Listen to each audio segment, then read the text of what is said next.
ये बात तो किसी से भी नहीं छुपी है कि इंडियन एयरफोर्स के पास इस समय फाइटर जेट्स की भारी कमी है। इंडियन एयरफोर्स बेशक किसी भी थ्रेट के साथ निपटने के लिए हमेशा रेडी है, लेकिन ये बात बिल्कुल सच है कि हमारे पास इस समय फाइटर जेट्स की जितनी स्क्वाड्रन है उनके साथ हम टू फ्रंट के ऊपर पाकिस्तान और चाइना इन दोनों के साथ एक साथ युद्ध बिल्कुल नहीं लड़ सकते हैं। एक स्क्वाड्रन में 18 फाइटर जेट्स होते हैं और भारत के पास इस समय कुल 31 स्क्वाड्रन्स हैं। जबकि भारत के एनिमी नंबर 1 पाकिस्तान की बात करें तो पाकिस्तान के पास टोटल 23 स्क्वाड्रन्स हैं और एनिमी नंबर 2 चाइना के पास 80 से ज्यादा स्क्वाड्रन्स हैं। चाइना तो अपनी एयरफोर्स में हर साल 90 फाइटर जेट्स और भी ऐड कर रहा है, यानी हर साल उसकी 5 स्क्वाड्रन्स बढ़ रही हैं और आने वाले कुछ ही सालों के बाद उसकी फ्लीट में 90% फाइटर जेट्स 4.5 और 5th जनरेशन के होने वाले हैं। आप खुद ही सोचिए कि कहां पर भारत के पास कुल 31 स्क्वाड्रन्स हैं जिनमें अधिकतर पुराने फाइटर जेट्स हैं और कहां पर सामने पाकिस्तान और चाइना के पास दोनों को मिलाकर 100 के करीब स्क्वाड्रन्स बनती हैं। इसलिए अगर सोचा जाए तो ये भारत के लिए बहुत ही सीरियस चिंता का विषय है, क्योंकि आज के मॉडर्न वॉरफेयर में क्वांटिटी और क्वालिटी दोनों ही मैटर करती हैं। इंडियन एयरफोर्स के लिए जो ऑथराइज्ड स्क्वाड्रन की स्ट्रेंथ है वो है 42, यानी 42 स्क्वाड्रन्स के साथ इंडियन एयरफोर्स भारत के बॉर्डर्स को इफेक्टिव वे में डिफेंड भी कर सकती है। तो इंडियन एयरफोर्स के जेट्स एनिमी कंट्री की बाउंड्री को क्रॉस करके वहां पर कॉम्बैट ऑपरेशन भी कर सकते हैं।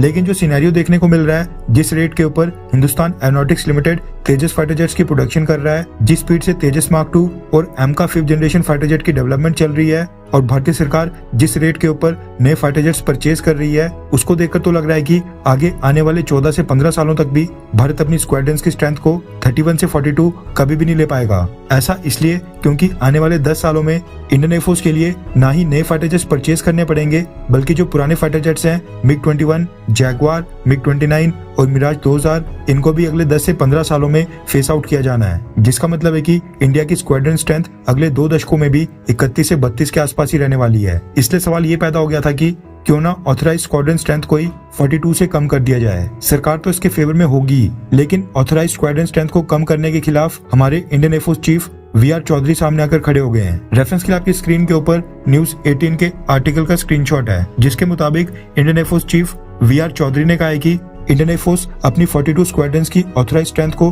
बिल्कुल भी कम नहीं करेगी।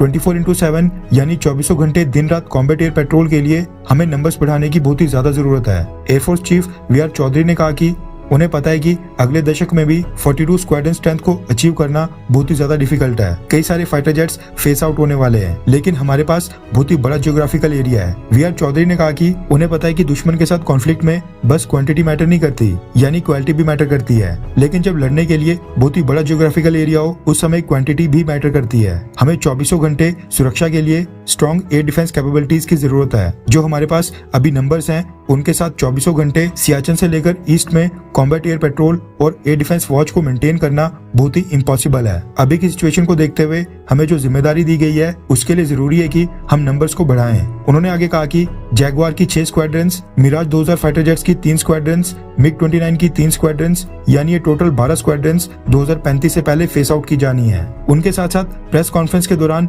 Vice chief of Indian air force air marshal Sandeep Singh ने भी यही बात बोली और उन्होंने कहा कि इंडियन एयरफोर्स बेहद लार्ज जियोग्राफिकल एरिया में ऑपरेट करती है और पाकिस्तान और चाइना की ग्रोइंग प्रेजेंस के लिए फाइटर जेट्स की संख्या बहुत ही इंपॉर्टेंट हो जाती है, ताकि ओपोनेंट्स को बैलेंस किया जा सके। देखा जाए तो अब इससे ज्यादा साफ शब्दों में इंडियन एयरफोर्स भारतीय सरकार को और कुछ नहीं कह सकती है। सरकार को किसी भी तरह बजट को आगे पीछे करके 114 फाइटर जेट्स की MRCA डील जल्दी फाइनल करनी होगी और तेजस मार्क 2 और एम का 5th generation stealth fighter jet की डेवलपमेंट को तेज करना ही होगा, वरना इसका हमें बहुत ही भारी नुकसान हो सकता है। इंडियन एयरफोर्स बार बार वार्निंग दे रही है, लेकिन अमल तो सरकार को ही करना पड़ेगा। खैर, आपको क्या लगता है कि क्या PM मोदी फाइटर जेट्स खरीदने में थोड़ी देरी कर रहे हैं, हाँ या फिर ना? नीचे कमेंट करके अपनी राय जरूर बताएं।